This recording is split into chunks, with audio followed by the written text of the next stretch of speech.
Alrighty, guys. Well, this past week I've been down with the sickness. And this is meant a couple of things. For one, well, I haven't really had the opportunity to test out this version point 4 version of my system, but it meant I've had a lot of time to just sit at my computer and work it on stuff. So I've just been busy writing stuff down for my version point 5 version of the game, which probably not the ideal way. This isn't exactly the scientific ideal game designer method of change one variable and then test it out, and then you'll know if it's working or not, and then you try again changing just one variable at a time. This will be a whole lot of stuff that's changing since the last time we've played a session to the next time we play a session. As for the last version, so merits and flaws. I've listed out a whole bunch of merits and flaws. Let's see if I can find them here. So I've got a whole bunch of them with their point value for their how many of any kind of either merit and or flaw you can take during character creation. We've got a couple of pages of these. I've also decided these are going to just replace backgrounds entirely. I'm going to take out now I've already very much so lessened the background from like 5e, and that now it's basically just a proficiency in a skill, but lots of these merits just provide bonuses to skills. So yeah, just going to completely take out backgrounds. So actually I can erase that. That is no longer going to be the case. Reputation, I've listed all the effects that will have when you're trying to persuade people, depending on what level of reputation you have with them, and what each level of representation or what each level of reputation looks like what you have to go about in order to earn that. And the other thing I'm thinking I want to add to reputation is sort of stuff to spend it on, as in if someone who you save someone's life and you become trusted with them, maybe they'll give you a family heirloom magic item, and then their reputation with you will go back to neutral after they do that. So that's reputation. Resolve. Okay, crits. I did decide. I figured out what I'm going to do for this. Much like in my fumble, I have my sort of when you roll a nat 1, you roll a 1d6 to determine the severity of your fumble. So if you roll a nat 1 and then a 1 on your 6, it is just as horrific as a fumble could go. If you're fighting, you slip on mud and fall prone and embarrass yourself. And if you get a 6 on that severity, well, then it's just a regular miss. I've decided I'm going to do that for critical hits. When you crit, you will now confirm it or determine the severity of the crit with a roll of a d6. On a 1, it's just a regular crit. You just roll 1 extra, or you just roll each of your damage dice 1 extra time. And on the far end, if you roll a 6, then all your extra dice, instead of rolling them, they just get maxed out. And this cannot be deflected using my new deflection rating. So I figured that would be a good way to make crits more exciting, because now if you roll a crit and then get an extra good crit, they can't even block it or defend it. They're just going to take an absurd amount of damage. So I think that'll make for some very once in a while, very exciting moments. Okay. So that, I believe, was everything for version 4. Now, version 5, perception. I have figured out what I want to do with this. So in 5e, they have perception and investigation, which I've realized I just took investigation entirely out of my game. So when I was thinking about this, making perception too good, or perception being just too universal and ubiquitous, I like kind of forgot that in 5e they kind of had a solution for this, but I really do not like investigation as a skill because I feel like every aspect of investigation can sort of just be covered by any other skill. Like for one, if you're physically looking down and looking at clues, if you're looking at breadcrumbs that have been dropped, well, why wouldn't that just be a perception check? Because you're physically trying to perceive something. And if you're trying to figure out like tracks, like how long tracks have been there and where they're going, well, that already falls under survival. And if you've got like if you're trying to determine what kind of weapon made a wound, or if you're trying to determine what kind of a poison someone has been affected by, both of these things I would just say fall under medicine. So I can't really think of any skill that like investigation would ever solely serve to like be used for. And so because of that, I got rid of investigation. Like I guess it could conceivably be a substitute for any of those previous skills, but I don't think any other skill in the game is really like a use this as a substitute for this other skill, except maybe athletics and acrobatics, which I got rid of acrobatics as well and just called all of those dex-based athletics checks. So what I've decided to go for with perception was splitting it up into awareness and search. So awareness, you can kind of think of that as noticing stuff. And the reason I changed this from spot to awareness is because spot kind of implies that this is just vision and you're seeing stuff, whereas awareness can be all your senses, hearing, listening, or not listening, smelling, and sight. So yeah, so awareness is going to be used for noticing hidden ambushes, noticing hidden traps, just like pretty much being aware of, this is maybe like a little bit of your spider sense tingly. Like I imagine your keen-eyed elf would be more on the awareness side, whereas search will be for straight up like rummaging, and like if you are trying to find loot, and or if you're trying to find like secret doors, hidden compartments, if you're trying to like scrounge through a desk or a room or a house under a time constraint in order to find something, then all of these things I would say fall under search. So like search, you can kind of, like if I were to try to simplify this, like search is like at your hands, like within maybe 5 feet, where you're just like able to touch and manipulate stuff and physically look through stuff, whereas awareness is like anything farther away than you than like 5 feet, and you're just trying to pick up on it being there. Okay, so the magic overhaul. So I have been putting a lot of thought into magic, and I've been really struggling with the mana system, or as in 5e they're called spell points, versus the Vancian spell slots. So immediately what I think mana has going for it is it is just way more intuitive. It just makes way more sense to new players, because it kind of works how like you would imagine that like a video game would work, or like pretty much any other type of game where like you've got a pool of a resource, you've got 30 mana to work with, and then a first level spell will cost 1, a second level spell will cost 2, a third level spell will cost 3. Whereas Vancian magic, when you're trying to teach a new player and they're like, so wait, I got 4 first level spell slots, 3 second level spell slots, 2 third level spell slots. It's just, in order to explain it, it just takes much more time.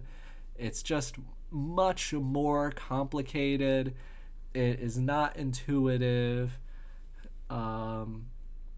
It just like, it takes a while to explain, and it's something that people like, at least like newer players, like frequently screw up. So I definitely, for that reason, I think mana wins in the simplicity contest. Mana, it has a level of versatility, or like with mana, if you got 30 mana, then you can be the type of player that cast 30 first level spells, or you could cast just 4, or I guess 5 like 6th level spells. You get to choose your kind of play style, in that you can either, you can split up your mana however you see fit. You can use it to cast whatever kind of spell. Whereas with spell slots, like if we're, maybe let's just assume you're a 5th level wizard. You're just going to have a single 3rd level spell slot to work with. You don't get any more. You don't get to choose if you want to be a guy that has a nukes where they only cast a very few amount of spells, but they're all insanely powerful. Or if you want to be the guy that casts a bajillion, you're casting a 1st level spell every single turn, but it's always just going to be a 1st level spell. So in the like versatility and variation, I think mana wins again. But Vancian has one element that I like really picked up on after playing Baldur's Gate 3 that really made me reconsider using a mana system at all entirely. And that is the fact that when you are a 5th level wizard, you only get that one fireball to work with, which makes for some really interesting decision making, where the first time a combat rolls around, you're not just going to drop the fireball into it because you're like, well, like, let's say on a standard adventuring day, in between each long rest, you maybe get like 3 combats in on average, maybe like 2 or 3 combats. And so you really have to like take a second and think and consider, like, is this where I want to drop my fireball? Which is a much more interesting decision making than, let's say, if you are a wizard with, if we're using a 5e spell point system, you would have 27 mana to work with, and each 3rd level fireball would cost 5 mana, which means you could cast 5 fireballs. So when there's a situation where you think like, well, a fireball might be useful here, there's just no question. You always just drop that fireball in there every time, because you're like, well, I got 4 more fireballs after this. And then the other thing is just balance wise. Like, let's say there's maybe an average 2 to 3 combats per adventure, and each combat is maybe 3 to 5 turns long. So any average player, especially, you might not be able to take every single one of those turns. One of those like combats might end early before you even get that last turn. So you're like, if I'm being generous, maybe taking 10 turns over the course of an entire adventure. And if you're dropping like, even if all you're doing is just casting a single fireball every combat, and the rest of your time you are just sitting there twiddling your thumbs, the amount of damage output, that 8d6 to multiple targets, and then they still always suffer a minimum of half damage, like that, the raw numbers you output from that is just absurd compared to like anything else that anyone else is doing. Like, if on a combat your 5th level fighter gets like 6 attacks, like, I get maybe it's close, but when you consider, like, I don't know, I guess maybe it's a little bit closer than I'm giving it credit for, but just being able to drop multiple fireballs is so entirely, like, so crazily impactful. Which, again, fighters have armor and lots of health, so they don't die when they hit. Wizards are squishy. But it's just, it's just too many fireballs. Especially, like, in 5e rules is written, just 5 fireballs per long rest is just absurd. Like, you're not. When I said before, well, you have this variation and variability that opens up when you use mana, because now you can spend your mana however you want to cast spells in whatever combination you want. But you're always just going to be casting the highest level impact spells that can make the absolute most out of your turn. So it's really less choices, because instead of considering like, well, do I want to spend my 1 fireball here, you're not considering that at all. You're just always dropping that 3rd level spell.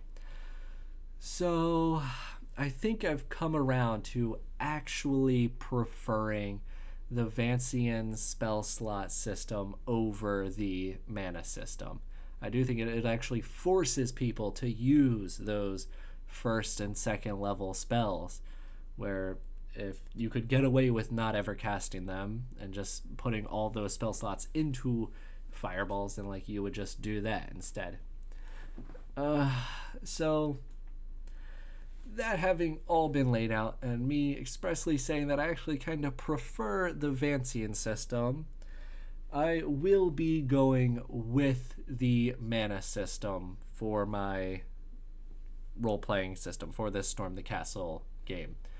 And that is entirely because of the way that I've sort of incorporated the mage spheres and mana, means that they can be tacked on to any other class in any amount from either features or from magic items, and it will always scale like it'll always scale properly, whether they're added onto a fighter or onto a wizard with like a class that already has spheres. Whereas the spell slot system gets kind of messy when you start adding that to other classes or onto a wizard. Like, so for how this spell system works, depending on your level, you will have a number of spheres in a different type of of one of the fundamental components of the universe. So a wizard might have like if we scroll down a bit, they might have like 2 spheres in force, and then like 1 sphere in matter. I'm thinking about maybe wind wall shouldn't be matter, maybe this should be prime. But anyway, I guess let's all right. Sending is a better example. So like correspondence 2, and then they might have 1 sphere in mind, and and you know, this would allow you to cast this 3rd level spell through these combination of spheres. With the spell slot system, if I were to like just tack on like you gain a sphere in matter or something, and I give that to like a fighter or whatever. If I'm using the spell slot system, then in order to cast those matter based spells, I would then have to say like, and you have 1 1st level spell slot you can spend per rest or whatever.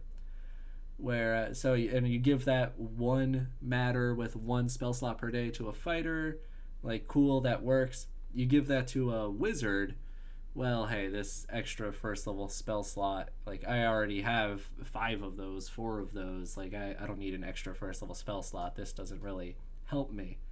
And also that slight confusion of like, so wait, can this 1st level spell slot only be used to cast this matter sphere spell? And then where additional complications arise is if I say like, okay, so this magic item provides 1 spell per day and 1 matter sphere, and then this magic item provides 2 spirit spheres and 2 1st level spell slots. So now with this fighter, they can now cast like 3 1st level spells in some combination of matter and force or spirit. And if you give that to, which even then getting kind of messy, and if you give that to a wizard, giving them extra like 7 spell slots or giving them an extra 3, giving them now a total of 7 is just more than they'll ever use, and they're kind of just going to waste. Whereas, like, I feel like these magic-based features and items that provide to you spheres should be even more extra useful for mages. Which, if all these things provide mana instead, just helps the mage much more, because now they can, if instead of 1 spell slot of first level, this now provides 1 mana, and if this second item provides 2 mana instead of 2 first level spell slots, now this mage is instead getting 3 mana, which they can use to cast anywhere from a first to a third level spell. And like, not only just that, it gets tacked onto their whole mana pool, which they can be using to cast whatever spell they're capable of, giving their level. And same thing with this, like, if a fighter gets magic items that provides a total of 3 spheres and 3 mana, now they can either cast 3 first level spells, or they can cast a single third level spell. So yeah, so the ability to just tack mana onto anything and having it scale well is going to be the reason I'm going to end up going with mana over spell slots.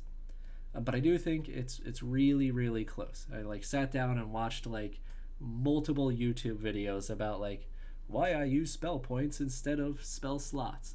I don't think enough of them gave the Vancian spell slot system the credit that it really deserves. Okay, so I guess I'll talk more about the magic. So I have sat down and I have assigned a sphere and a number of that sphere to every single player handbook 5e spell, which definitely took a while, and again, kind of like a big part of this sort of mage style sphere system as opposed to the D&D schools of magic. The reason why I'm going with this is because you're not like limited to these spells. You're capable of performing anything that having a 4 out of 9 ability to manipulate the concept of correspondence, and a 2 out of 9 ability to manipulate the fundamental forces of the universe could possibly, like, however that would allow you to interact with the world. But for balance purposes, I've sort of just listed all of these things as examples of spells you could cast with like given combinations of different spheres. That being said, after going through everything, I've definitely noticed like mostly I think everything is relatively well represented, whether or not like some levels have different or lower amounts of different spheres, but definitely overall like time as a sphere is very like underrepresented, at least in terms of like 5e spells that deal with the manipulation of time, which I get. They definitely did not add a lot of time spells into the game because it very quickly gets messy and dirty when you start changing time and dealing with the manipulation of time, and that having a tendency to lead to like overpowered scenarios and situations. So I did invent a couple of spells to fill in some missing slots. So I created a couple of time spells, and I think I should even go farther and create a few more for some future levels, just because there's not a lot of examples of spells you can cast with time as a sphere. But I imagine this whole list, as people come up with more and more ideas for spells, I'll be adding them into this, and this is very much so not going to be like a set in stone list of things you can concretely cast with any given spheres. And okay, so for just a little bit more of a explanation as to why I'm going with these spheres as opposed to the 5e how magic works right now. So for like, okay, so I've condensed all the spell casting classes down into a single class. So I don't have wizard and druid and warlock and sorcerer. I just have, there's just spell user or what magic user. What did I call him? Oh yeah, he's just the magic user. Because like in 5e they basically all do the same thing, and that all of them have this main feature of just spell casting, and they just have different lists of spells they can cast from. But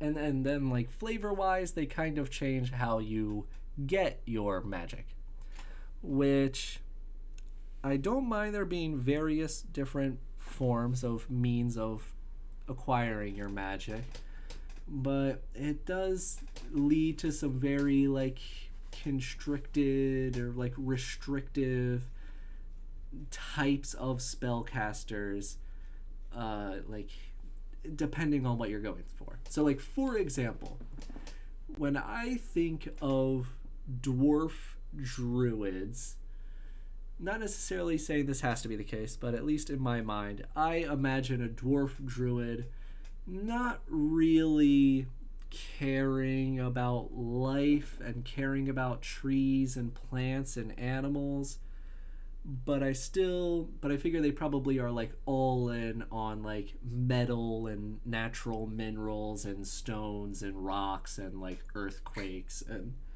stuff like that. But like 5e druid, that's not really like possible. You just, if you're playing a druid, you're basically going to be focused on these plant-based spells, like these life-based and plants and animals and all that stuff. But yeah, I don't think a druid should be restricted to that. I think like a druid,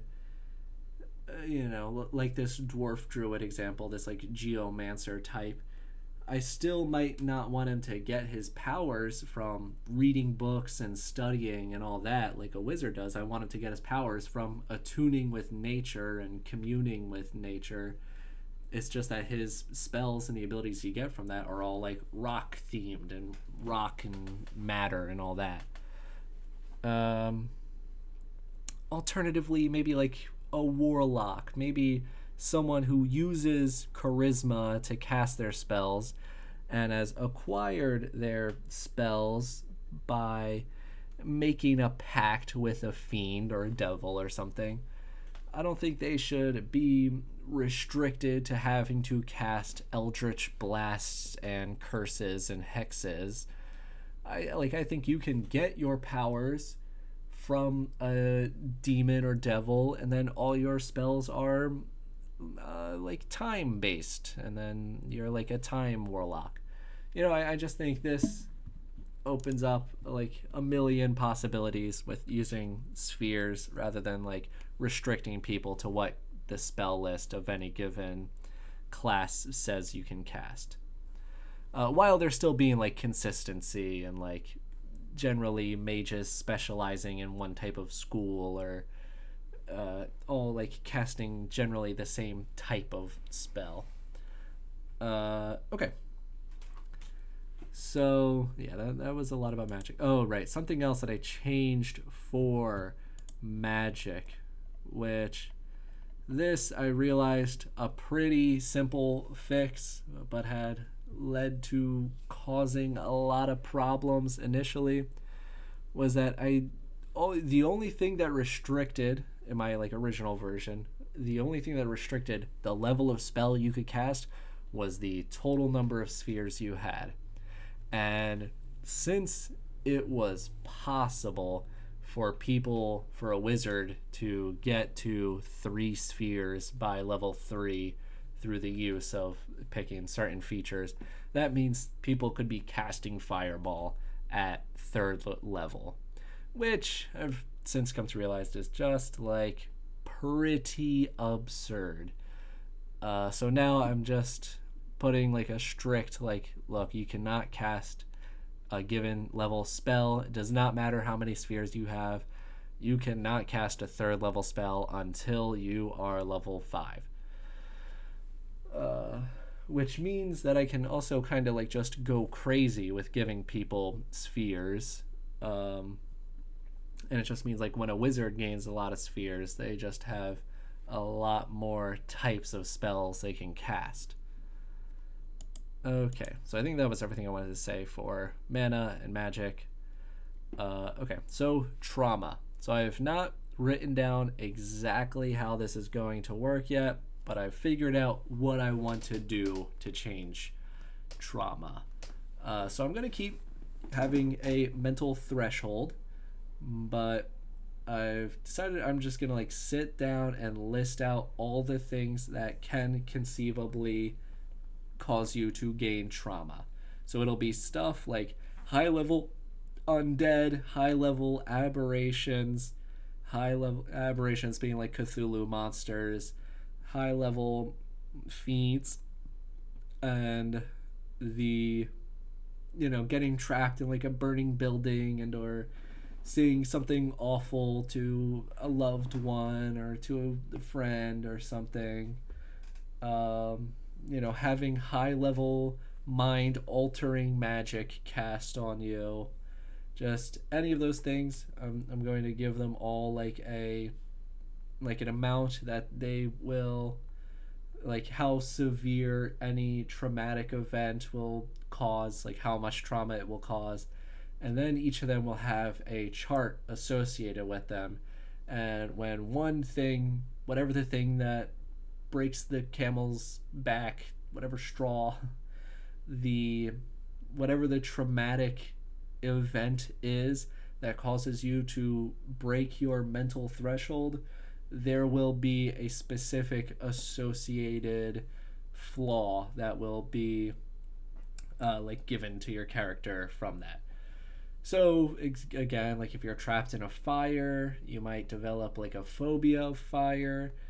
If it's an aberration, then you might develop like a Lovecraftian paranoia type of thing, or you might become like existentially depressed or something along those lines.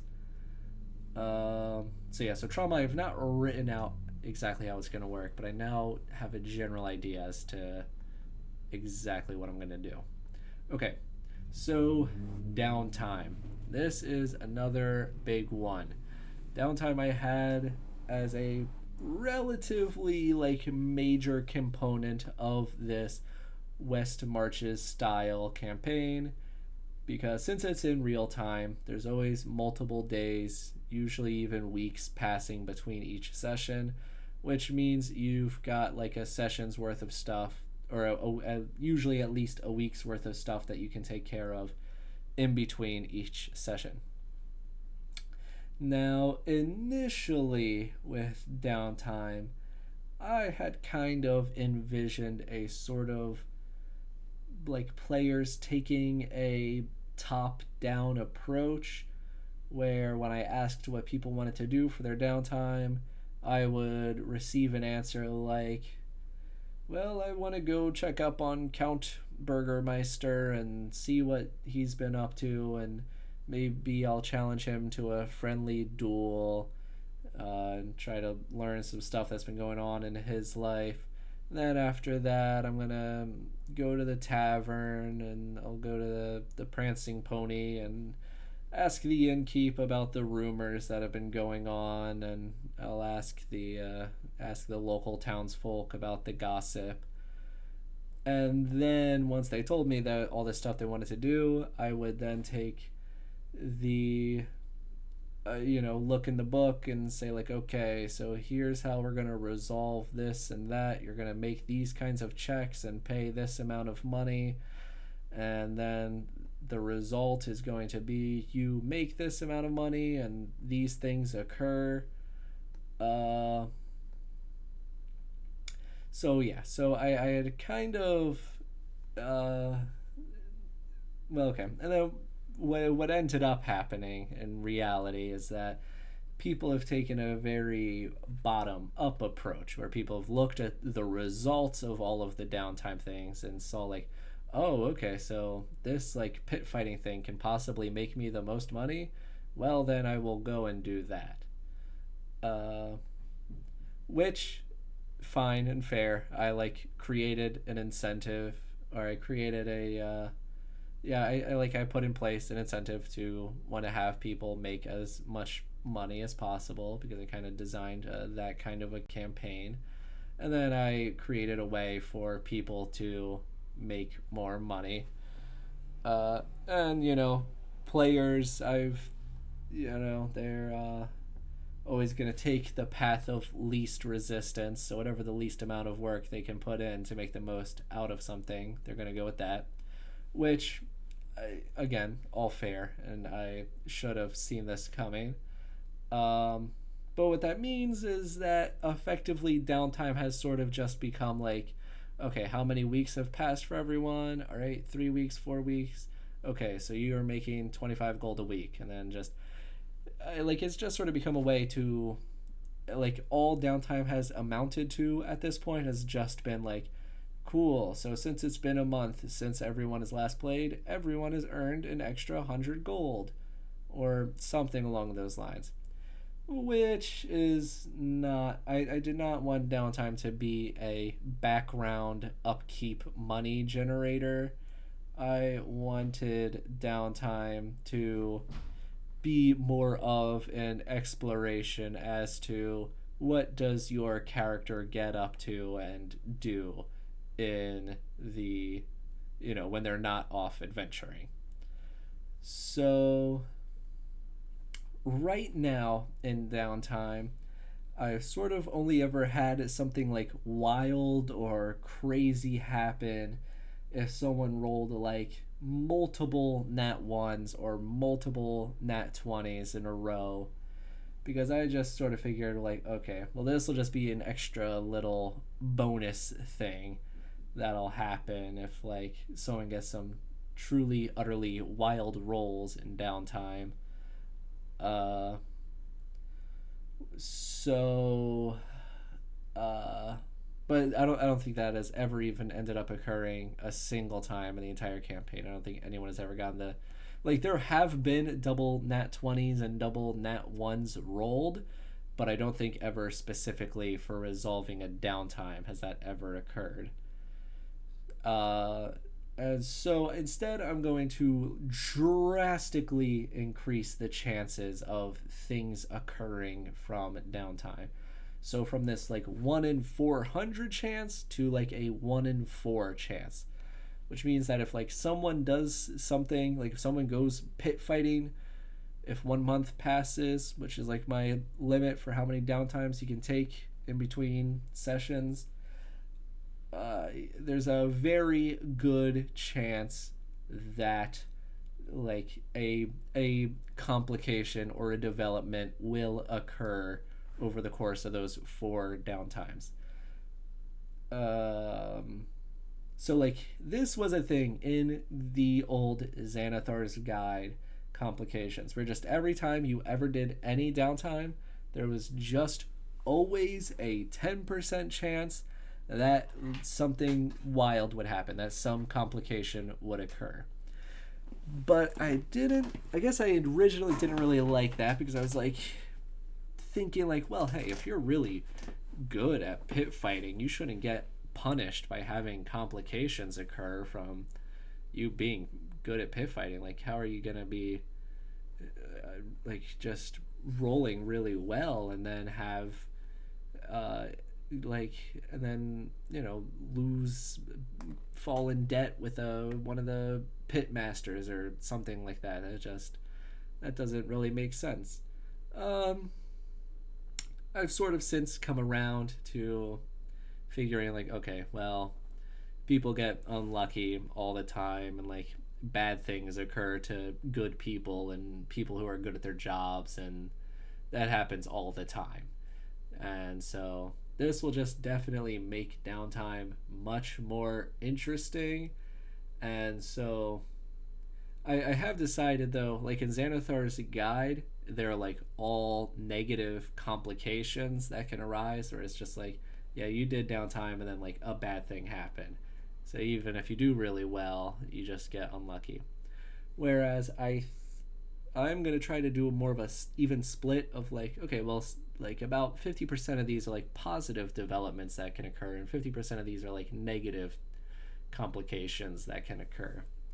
Which again, like maybe I can still associate or like have wrap this back into like failing downtimes having a higher likelihood of a negative complication, and if you succeed, better chance of a positive or development. Not 100% sure how I want to have that alter the chances though.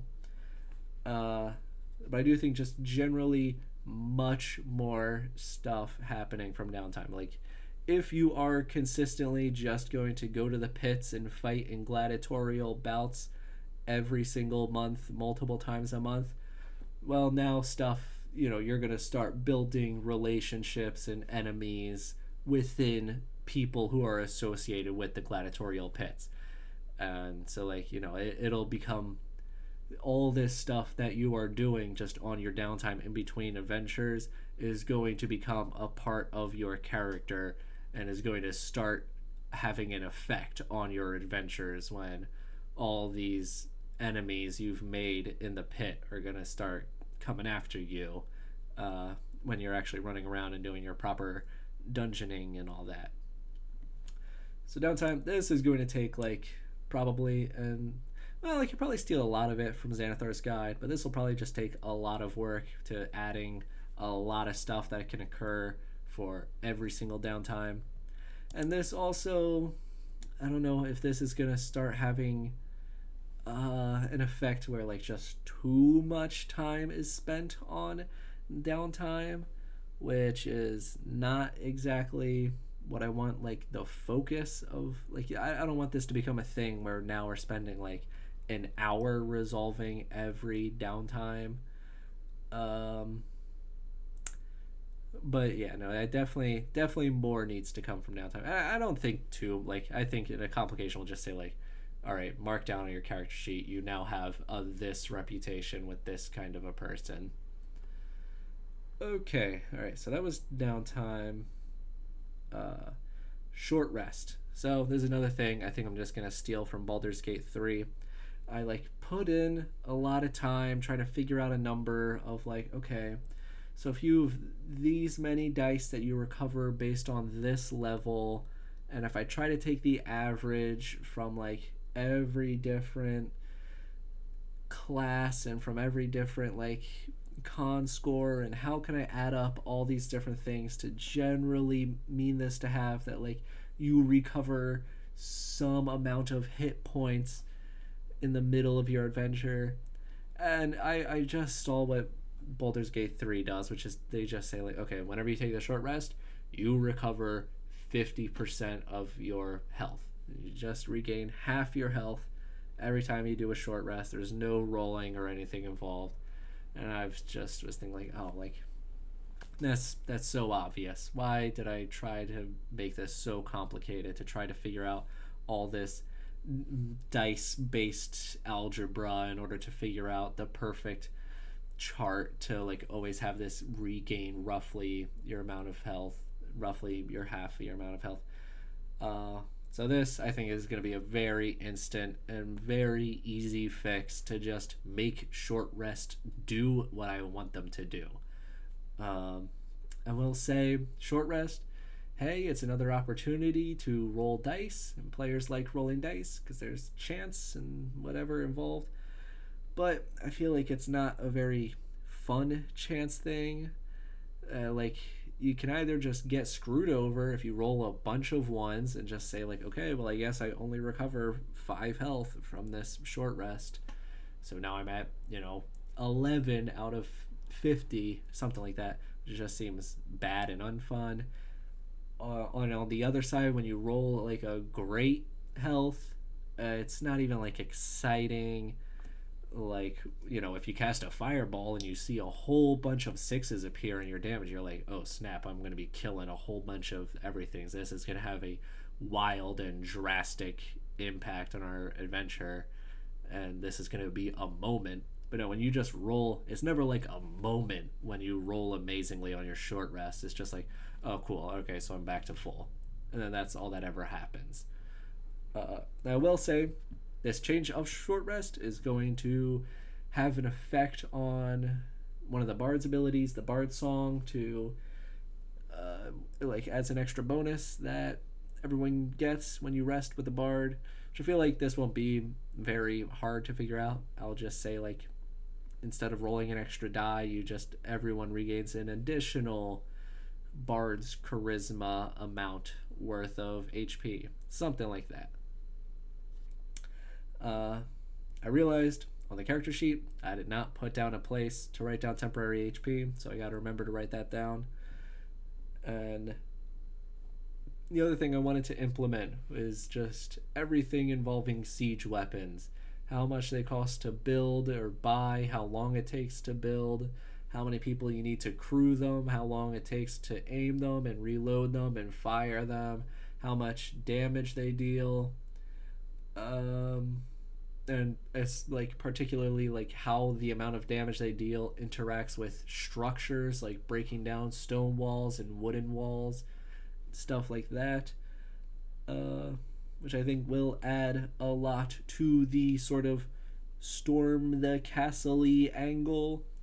It's like, look, if you're attacking the Corpse Weaver's evil giant castle, and if you're not trying to do some sneaky infiltration and yada yada, and you just want to like blow a hole in his front door, then like you're gonna need a couple of catapults. And if you're bringing a couple of catapults, I'm gonna have to make rules for a couple of catapults. So siege weapons, they do have rules in like the Dungeon Master's Guide 5e. I definitely think I want to change some stuff. Like, I like the idea of like firing a siege weapon and everyone seeing where it's going to land, and then everyone having like a turn to like run away from that area of effect where it's gonna like hit, and like then it hits and then deals just like an absurd amount of damage, which I think will like D&D definitely needs more stuff like that, where you're trying to like, where it either forces you to move out of the way and it forces you to rearrange you and your party, and additionally it's a terrain sort of environmental feature to play with, where now you can maybe try to grapple and throw people into where the catapult is going to land, or shove them into the range of it, stuff like that.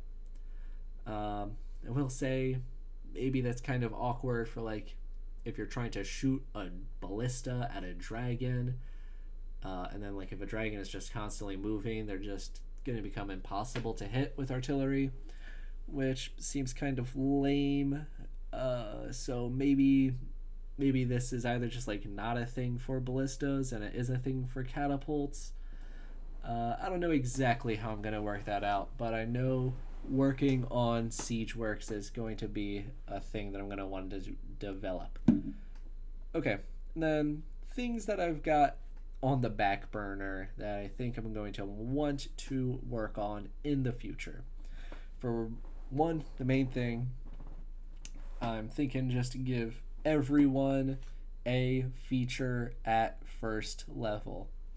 And this was a thing that I actually wanted to do from the beginning, but I had the thing with the mage spheres, and one of the features is just, oh, you get a mage sphere, which means the way that it worked out, it was possible for wizards, if I gave them a free feature at level 1, they could just start casting 3rd level spells by level 2, which the wizard was already so absurdly possibly busted and broken.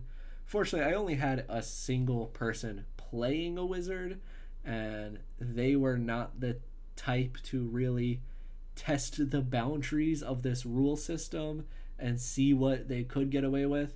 They were definitely playing this in a very fair style. um, but if they did really abuse it and really did push the system as far as it could go, they could have been doing some utterly, truly busted, broken nonsense. um, but now that I've just just put this strict limit, like, look, you cannot cast any third level spell until your character reaches level 5.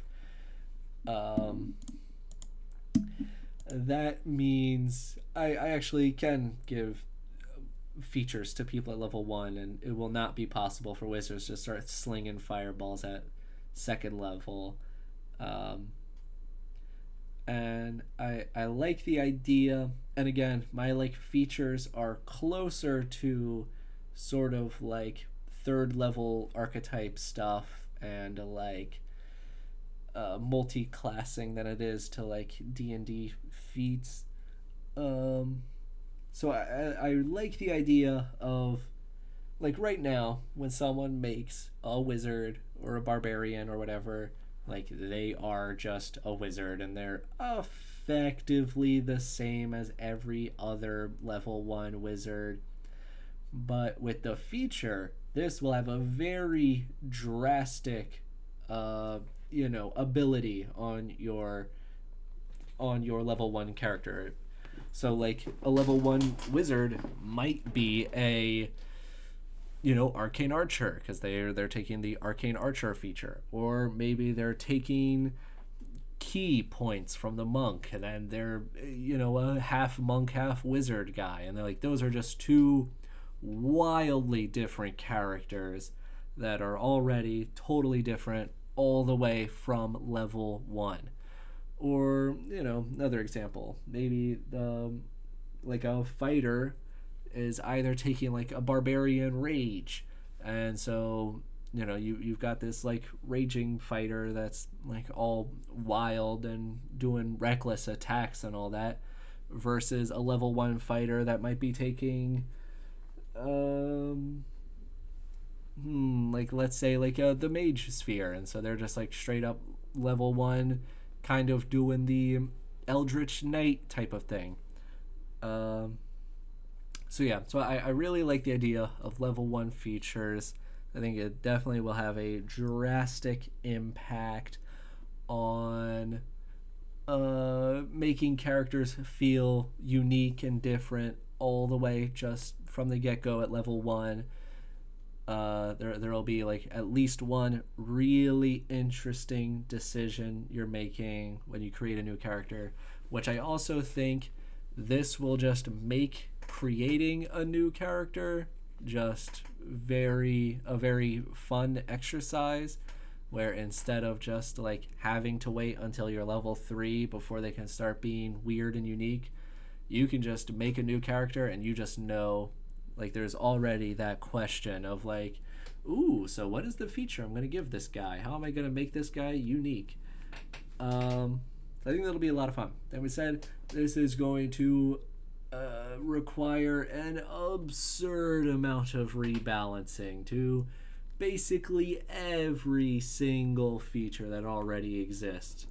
The way I have it written now, if I were to give you a level 1 feature, then a bard can get the max blade singer bonus at level 3, and that's just right now the earliest you can get that is at level 6, and already that seems kind of early in my system to have already gained the best possible bonus you can get from being the College of Swords blade singer type.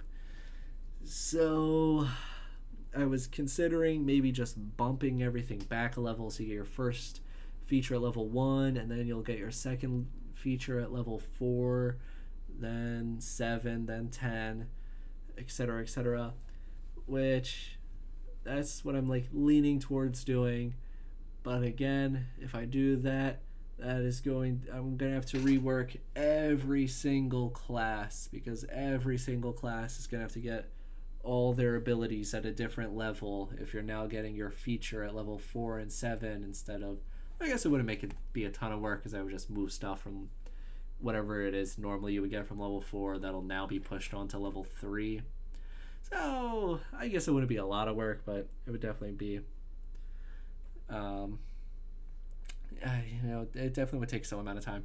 But definitely the the features themselves would drastically have to get reworked in order for because right now the main primary example of the reason why this is a problem is that most of the archetype type related features have 3 tiers. So the first time you take the feature, you get the beginner stuff.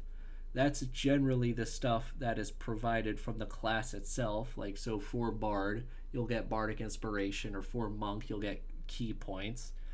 But if you're already that class, then you just automatically meet that requirement and just skip it.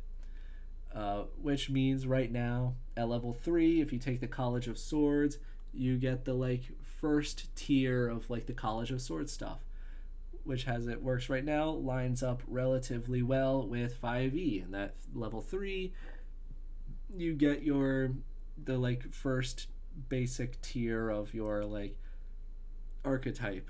And then the tier 3, the third time you take the feature, is when you get the best parts of that ability. Which means if you go into the feature for your class, you can get the best tier at level 6 the second time you take that feature. And again, if I introduce this new first level feature, then you're getting that at level 3, which for a bunch of features and a bunch of classes would just be utterly game breaking.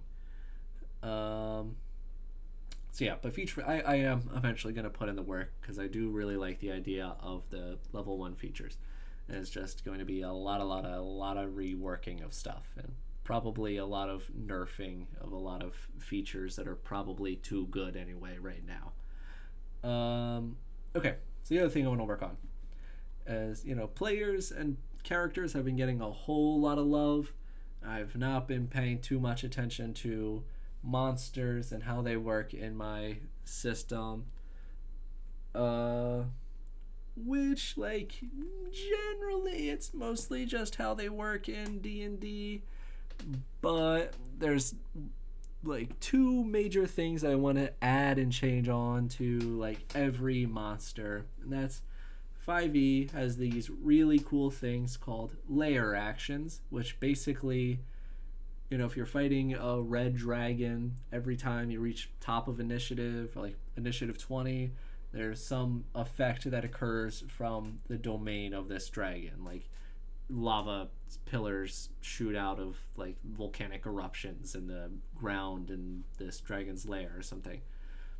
And then legendary actions are basically actions a high level monster can take after in between other players' turns. You don't have to wait for their turn to come back in order to take another turn, which does some great things, which actually is somewhat of a fix for the action economy, because otherwise, a group of players fighting a troll compared to 10 goblins, 5 level 3 players or something would annihilate a single troll, because that troll is only ever acting once on its turn, and just 90% of the combat is the players just ganging up on it and utterly annihilating it.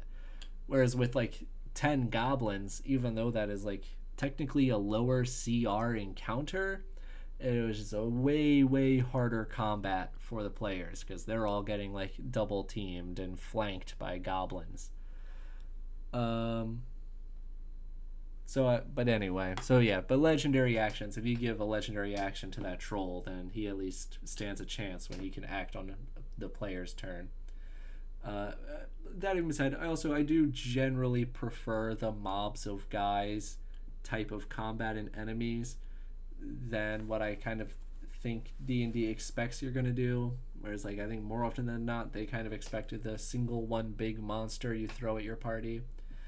So legendary actions are less needed for the mobs of guys, but even then, when they're all acting on the same initiative and they all become quite predictable, and your players can set up like, okay, well, we know they're going to go next, so we can wait until the very last player's turn before applying the armor spell to everyone. And legendary actions, if I say like, okay, well, this mob of bandits that you're fighting, like after so and so's turn, they're going to use their legendary action to perform this, volley of crossbow bolts attack, something like that.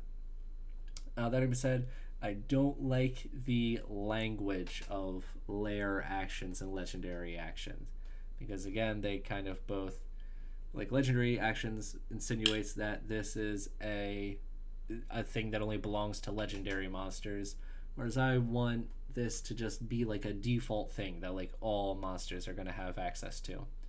Now, obviously, like the bandit's equivalent to a legendary action is not going to be anywhere close to the dragon breathing fire with its legendary action dealing 20d6 damage. This will just be a couple of crossbow bolts, like maybe like a d8 of damage or something.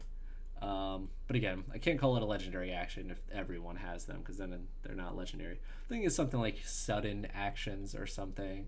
And then for lair actions, maybe just like environmental effect or something, because I don't want this to be restricted to enemies like lairs. It'll just be like some sort of effect, which like technically I've kind of already been doing this with like, all right, every time initiative 20 happens, these guys, their reinforcements are getting closer, or like the fire spreads, or there's some environmental effect. It's like I've kind of already been doing this, but this way it'll be like a set in stone mechanical, like, yeah, this isn't just something I'm making up right now for this combat. Like, this is how these bandits, when they ambush you in the forest, this is how they mechanically work, is they get to do this. So which I think will make it feel more fair and like prepared for everyone involved. Okay. So yeah, that's everything I've got for the newest system. I'm excited to see how it turns out. All right, I'll see ya.